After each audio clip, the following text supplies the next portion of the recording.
Ayon sa World Health Organization, isa sa bawat 6 na tao sa buong mundo ang may malubhang kapansanan. Kung susumahin ay nasa 16% ng kabuuang populasyon ng buong mundo ang kabilang dito. Upang magkaroon pa ng kamalayan ukol sa mga taong may special needs, mula Olongapo ay naglakbay kami patungong Subic upang personal na makausap ang magulang ng isang batang may special needs. Paglipas ng halos 1 oras ay nakarating na kami sa Subic.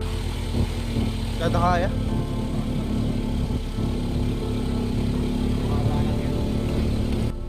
At bumiyahe pa kami paakyat.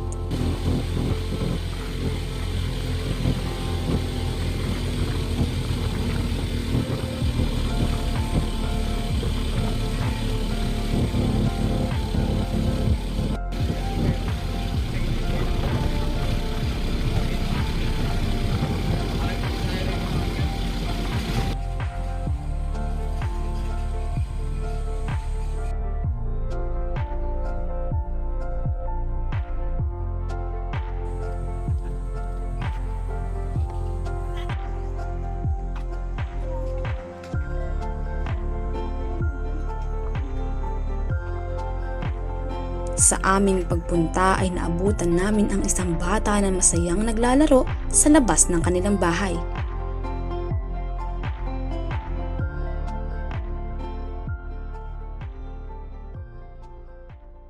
Agad din naman naming nakita si Richard na ama nito. Kamusta po kayo?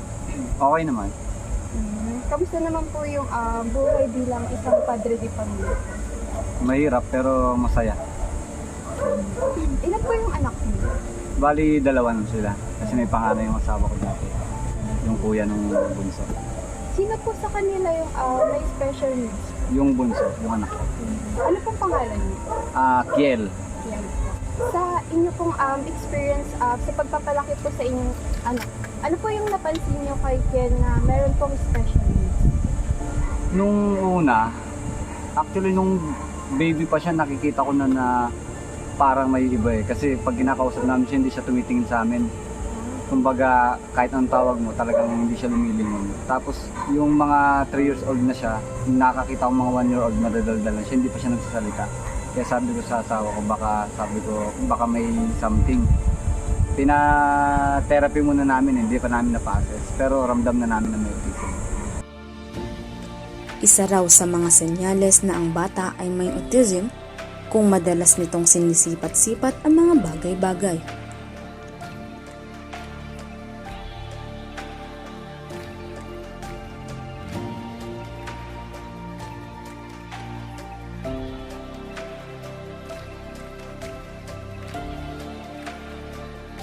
May times po ba na nahihirapan po? Maraming beses, lalo nung di pa namin alam na may autism siya. Tuwing gabi, iyak siya, hindi siya nagsasalita kung anong gusto niya eh. Kumbaga, hindi niya masabi kung masakit ulo niya, kung gutom siya, kung gusto niya ng tubig. Iyak lang siya na iyak, lalo sa madaling araw. Ayon sa ama ng bata, si Kiel ay na-diagnose na may level 2 mild autism.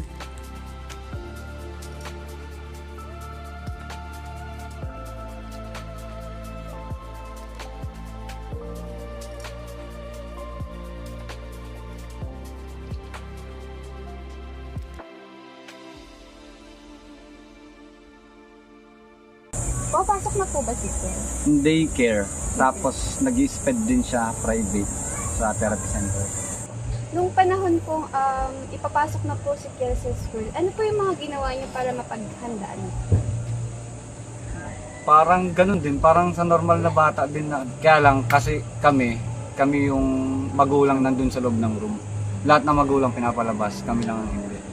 Kasi hindi kaya ng teacher na asikasuhin siya. Dahil talagang paikot-ikot siya nung una. Hindi siya umuupo. Kamusta naman po si Ken sa school? Ngayon, okay naman mula nung ng behavioral therapy. Mas umuupo na siya ngayon dahil sa therapy. Nasanay na siya. Bukod po sa pagdodrawing or pagbabasa po, meron po bang paboritong gawin yung anak niyo po? Madalas lang siya maglaro mag-isa. Tapos kakanta-kanta. pagka ano. Isa rin sa hilig ni Kiel ang paikot-ikutin ang kanyang mga laruan.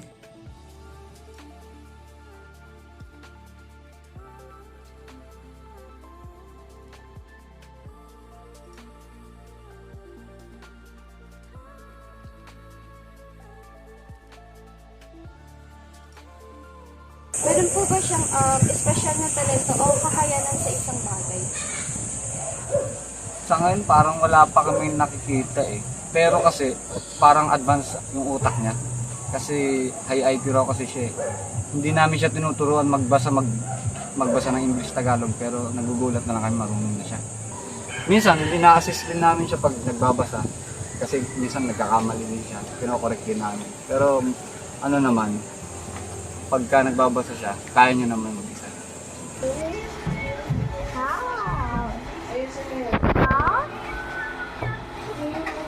Sa edad na 5 taon, makikita ang galing ni Kiel sa pag-a-add ng mga numbers. Yes! 3 plus 2. How many? Good job ah.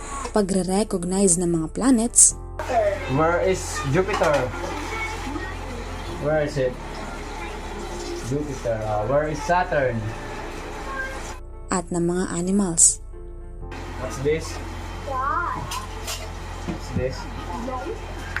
Pwede po ba kayo magbigay ng strategy na ginagawa niyo po sa pag-develop at kalusugan po ni Kiel? Strategy para ma-develop siguro, wag mo masyadong babyhin din. Yung sa personal lang namin na ano. Kasi yan, kahit may autism, napapalo din naman namin. Ano naman po yung mga hakbang na gagawin niyo para matulungan po si Kiel? Ano, tuloy-tuloy lang therapy. Sabi naman ng doktor, sila ang magsasabi kung okay na si Kiel. Kung pwede na ba ihinto sa therapy o hindi pa. Kasi sa nakikita namin ngayon, hindi pa namin ihinto eh. Sinubukan kong makipaglaro kay Kiel at bakas sa kanyang mukha ang saya habang kami ay naglalaro. Dati ay kahit anong subok laruin si Kiel ay hindi ito namamansin. Pero nang dahil sa therapy, ay nakitaan siya ng malaking improvement. Paano niyo po nalampasan ito? Sa akin kasi parang bago namin pina-check, alam na namin eh. Nakikita ko yung iba parang lugmok na lugmok sila. Sa amin kasi parang wala lang. Tinuturing din namin siya normal, pero mas mahaba ng konti yung pasensya namin. Ano po yung mapapayo niyo sa mga magulang na katulad niyo po? Na may mga anak po na merong special needs. Ano lang, huwag lang sila mawala ng pag-asa. Lagi na sila magpipray syempre. Kumbaga, hindi naman ibibigay sa'yo ng Diyos yan kung ano. Special sila eh. May special needs sila, special din sila sa paningin ng Diyos eh. Kaya para sa akin, kung ganyan man yung anak mo, kailangan mas maging matatag ka kaysa manlumo ka dahil ganyan yung anak mo. Yung iba kasi sinasabi, ba't ganito, ba't ganyan, kine-question na yung Diyos eh.